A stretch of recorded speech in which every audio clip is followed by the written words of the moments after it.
안녕하십니까. 최수일 농업TV의 최수일입니다. 사람도 병원에 가면 의사 선생님이 그 사람에 대한 병을 진단을 하시죠. 식물에서도 마찬가지입니다. 식물병에 진단하는 데서는 크게 식물 의사로서 크게 두 가지로 나타나고 살펴보고 있습니다. 첫 번째는 보통 이제 크게 나눠서는 병진과 표증으로 나타나는데요. 대개 표증이라고 하는 것은 병안부에 그 표증과 병증이 있으면 그 표증이라고 하는 것은 병안부의 병원체 자체가 그 병 발생을 직접 표시를 합니다. 그래서 대표적인 것이 곰팡이입니다. 많은 식물병에서 곰팡이가 차지하는 것이 거의 8, 90%라고 제가 말씀드린 것처럼 병원체가 진균, 곰팡이 똑같은 말이고요. 이 곰팡이의 표징이 잘 나타나고 있습니다. 표증으로서는.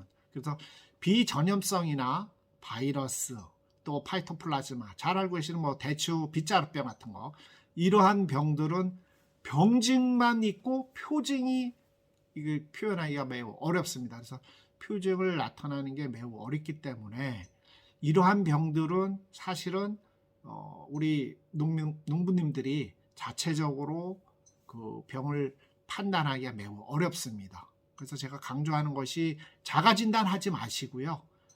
경험이 많은 가까운 그 농약방 종묘사 사장님을 찾아간다거나 아니면 그 한부 환자를 데리고 가까운 농업기술센터에 오시면 정말 정확한 100% 오진 없이 정확한 진단을 해서 거기에 맞는 그 처방약을 해드릴 수가 있습니다.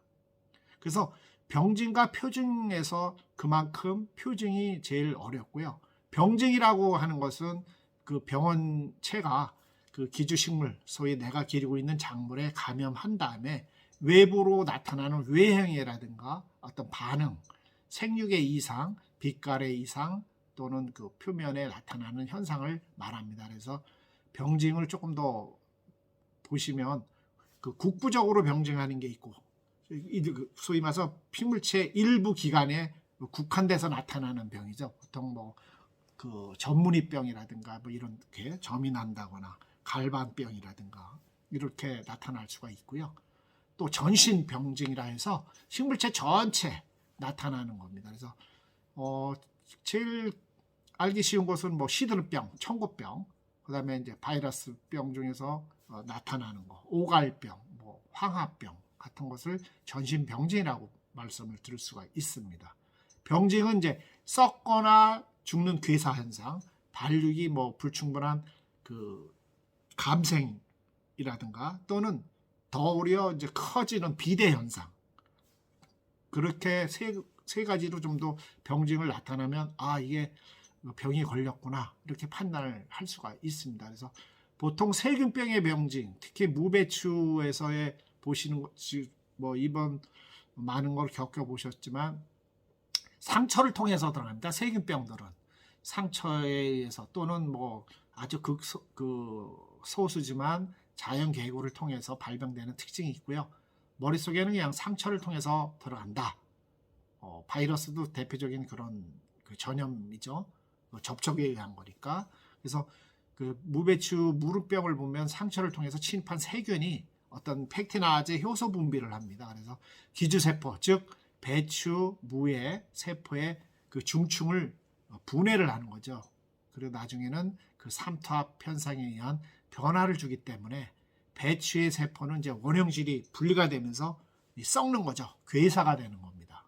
그래서 물을 많은, 특히 금년도에는 고온 다습에 의해서 물이 많이 또 빗방울이 의해서 튀면서 상처, 모래알이 중록을 긁은 거죠. 그래서 그쪽을 상처를 통해서 배추 조직에 뚫고 들어가서 부패와 악취, 그런 무름 현상을 나는 겁니다. 그래서 채소류 전반에 무름병의 대표적인 겁니다. 그래서 이런 무름병은 어느 무배추에만 국한된 게 아니고 같은 증상을 보이기 때문에 병을 진단하는데 바르게 측정할 수가 있는 겁니다.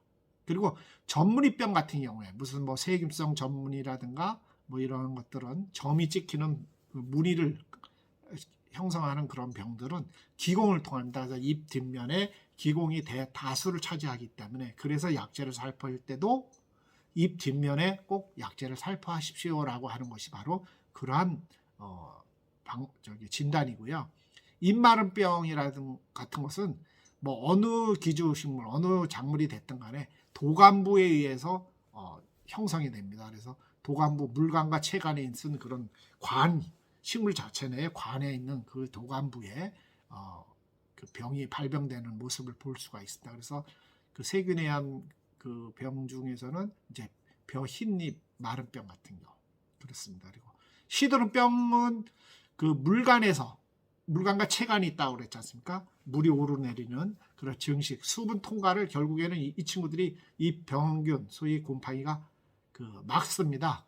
그래서 그 청구병 같은 경우에는 이제 세균에 의한 병이기 때문에 그 수분 통과를 막기 때문에 그래서 문제가 되는 거고요. 그러면 전체적인 작물 자체가 시들어 버립니다. 그래서 그걸 육안으로 보시면 1차적인 그 진단을 할 수가 있습니다. 그래서 세균성 혹병 같은 경우에는 기주세포를 자극을 해서 병안부가 이상 증식하는 것, 금두암정병이라든가 이렇게 크게 나눌 수가 있습니다. 그래서 제가 보는 것은 그 병증에 의한 것은 그나마 어느 정도 외부에 의한 것으로 되는데 표증보다 매우 어려운 것이 바로 그 병증보다는 표징이 매우 진단하기가 어렵습니다.